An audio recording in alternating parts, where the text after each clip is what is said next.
নিজের ভেতরে যে আত্মা আছে তাকে সম্মান করতে শিখুন, তাকে চাষি বললে পুজো করতে শিখুন। আমাদের সন্তান সন্ততিটা আমাদের চাষি বলতে লজ্জা পায় কেন? মাটি যে স্বাস্থ্য রক্ষা না হয়, এতদিন আমাদের রাসায়নিক সার এবং ওষুধে ব্যবহার করে করে মাটির স্বাস্থ্যটা আর সেই জায়গায় নেই।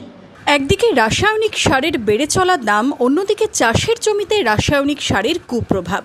জেরবার চাষিরা। সমাধান কি লুকিয়ে প্রকৃতির মধ্যেই? উত্তরের খোঁজে মাটির স্বাস্থ্য রক্ষায় প্রাকৃতিক কৃষি বিষয়ক কর্মশালা হয়ে গেল বহরমপুরে। শুক্রবার বহরমপুর রবীন্দ্র সদনে পশ্চিমবঙ্গ সরকারের কৃষি দপ্তরের উদ্যোগে আয়োজিত হল প্রাকৃতিক কৃষি কর্মশালা। অত্যাধিক রাসায়নিক সারের ব্যবহারে জমির স্বাস্থ্য দূষিত হচ্ছে। সেই মাটির স্বাস্থ্যের হালফের ব্যবহার করতে হবে তা নিয়ে পরামর্শ দেওয়া হলো বিভিন্ন ব্লক থেকে আসা কৃষকদের। মাটি যে স্বাস্থ্য রক্ষা না হয়, এতদিন আমাদের রাসায়নিক সার এবং ওষুধে ব্যবহার করে করে মাটির স্বাস্থ্যটা আর সেই জায়গায় নেই।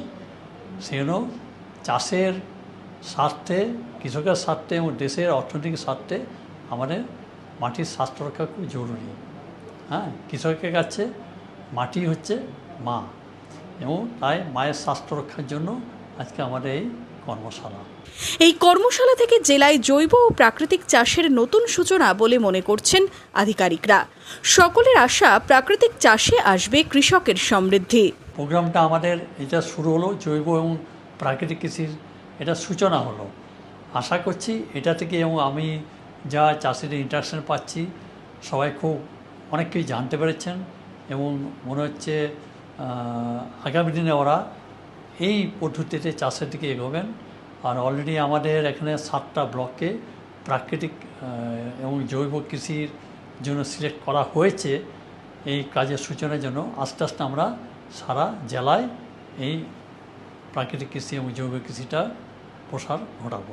এদিনের অনুষ্ঠানে যোগ দিয়েছিলেন সারগাছি রামকৃষ্ণ মিশন আশ্রমের সম্পাদক স্বামী বিশ্বময়ানন্দজি মহারাজ। জৈব চাষ, প্রাকৃতিক চাষে অনুপ্রেরণা দেওয়ার পাশাপাশি কৃষকদের আত্মজাগরণেরও মন্ত্র দিলেন তিনি। নিজের ভেতরে যে আত্মা আছে তাকে সম্মান করতে শিখুন, তাকে চাষি বললে পুজো করতে শিখুন। আমাদের সন্তান সন্ততিটা আমাদের চাষি বলতে লজ্জা পায় কেন? এই বোধটাকে ফিরিয়ে নিয়ে আসা দরকার। আমাদের ছেলেমেয়েরা আমাদের চাষি বলে পরিচয় দিতে চায় না, বাবা মা কিছু করে না, চাষ করে। এই ধারণা থেকে ফিরে যতক্ষণ না আসছে ততক্ষণ প্রাকৃতিক সম্পদকে যদি সম্মান না দিতে পারি, তাহলে প্রাকৃতিক সম্পদ চিরকাল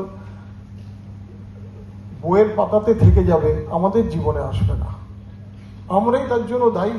আমরা নিজেরা মনে করি আমরা কিছু পাইনি বলে চাষ করছি। আমাদের ভেতরের আত্মা সবসময় কেঁদে বেড়াচ্ছে। এদিকে আমরা চাষি বলে নিজেকে সোচ্চারভাবে বলতে চাই না, আমরা জমিতে যাই না। যারা চাষবাস নিয়ে এত বড় কথা বলছেন তারা সকাল সন্ধ্যে জমিতে যান কি? জমিতে যাওয়ার সময় হিন্দু হন, মুসলমান হন, জমি থেকে নমস্কার করে সম্মান জানিয়ে জমিতে নামেন কি? আমাদের পূর্বপুরুষরা এটা করতেন, এটা করার প্রয়োজন আছে।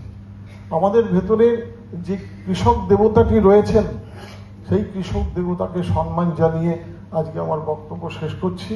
কিন্তু আশা রেখে যাব যে আপনারা যারা এখানে উপস্থিত রয়েছেন, নিজের ভেতরের কৃষক দেবতাকে শ্রদ্ধা করুন।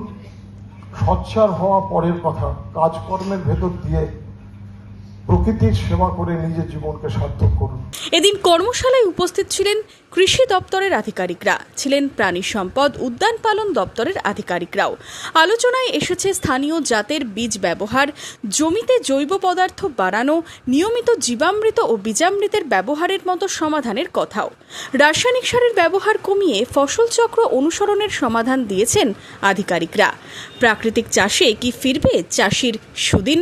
সেদিকেই নজর সকলের। Bureau report, Madhyabanga news.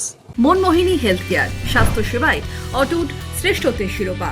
জেলায় প্রথম robotic knee replacement, cardiology with cath lab, neurosurgery, specialised trauma unit থেকে স্পাইন ট্রেন, একগুচ্ছ পরিষেবায় নিয়োজিত। Monmohini health care, quality care with personal touch, Baharampur শিল্প তালুক।